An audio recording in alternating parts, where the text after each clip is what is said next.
मोर Mrs अच्छा Nabarangpur टाबुगाँ block रे पाखापाखि 1050 रु 1100 किलोमीटर दूर रे अच्छा जो दूर रे अच्छा तेणु से टी पाखरे मोर छोट पिला गोटे वर्षकर पिला गोटे आउ बहुत समय रे आमे बहुत मानसिक दुश्चिंतार रोचु आउ स्त्री बा समस्त सब शिक्षक मानकर यही असुविधा रही आउ समस्ते असुरक्षित भाव में आमर स्पाउस माने सब असुरक्षित अच्छा कहीं बहुत दूर रही तेणु निज शरीर माने देह खराब हेले कि अन्य पिलार देह खराब हेले कि मोर माँ पाखरे रोचंती तांकर देह खराब हेले भी मु किछि करि पारनी कि एठी जो बापांकर बा निज परिवार पई भी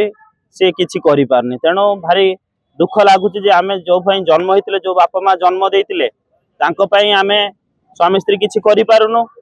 पाठ भी ठीक भाव आम पढ़े पार्नु कहीं हठात क्लास जिते शिक्षादान करवा से समय फोन आसो आज एटा असुविधा सेटा असुविधा आम 1100 किलोमीटर जावाक आमको 26 घंटा अपेक्षा करा पड़ी आउ 2टा ट्रेन 2टा बस 2टा ऑटो 6टा जिनस पर जाके आम जगार पहुंचु काली बहुत समय एमतीका भी आमर होची जे जड़े बंधु ज्ञाति कुटुंब घर परिवार जड़े मरीगले भी तार मला मुह भी आम देखी पार्नु एभली असुविधा आमर होची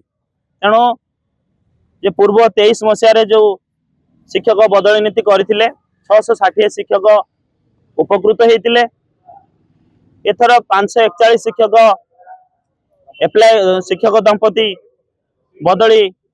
रु जो बाद पड़ते बा अन्य किसी रही जाइए जो माने जो एप्लाय करथिले सेतरु जे से सरल शिक्षक बदली नीति को गोटे चंचकता करी परिवर्तन कराई एवं खाली से कौन गोटे क्लज पूरा हो जे केबिके डिस्ट्रिक्ट को केवल आपण मैंने जापरेंगे आउ केबिके रु केबिके बा अण केबिके रु केबिके बा अण केबिके रु अण केबिके को आपण आसी पारिबेनी तेणु सारा राज्य तो गोटे या भितर केबिके टीएसपी करी कहीं आमको बारंबार जो लांछना प्रताड़ना दिया होची आमे भी सरकार को पचारे चाहूँ आपण माध्यम जेहेतु गणतंत्र चतुर्थ स्तंभ तेणु आपण माध्यम आम सरकार को गुहारी जनाऊँ जे आमर एटा जो आम कौन आर्थिक साहाय्य आपण को मागुनु वर्तमान बरं ता अपेक्षा कौन हो आपणकर राजकोष 60 लाख टंका रही जे आपण 2टा एचआरए बा जोटा आम कहूचे जो हाउस रेंट जो रोची घर भड़ा 2 जन को 2टा दौले से गोटे देबे जोटी वार्षिक 60 लाख टंका राजकोष जोटा आपण आमको दौरान तेणु या द्वारा अन्य किसी कार्य लगी पार आम माने आशा करूनु गोटे हाउस रेंट आम चली पारू आपणकर या द्वारा लाभ हम आम परस्पर स्वामी स्त्री गोटे पाखरे रहिले जे आमर परिवार को ठीक भाव देखिपर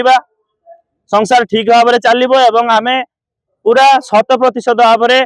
शिक्षादान रे व्रती रहीचु आ रहिबु आ सबुदिन रहिथिबु तेणु से छोट दाबीटे आमर आमे कौन से आर्थिक साहाय्य मागुनु तेणु आपण या जिते शीघ्र समाधान करें आम समस्ते शिक्षक दंपति आपणकर जो जनमंगलकारी सरकार पाखरे ऋणी रहिबु।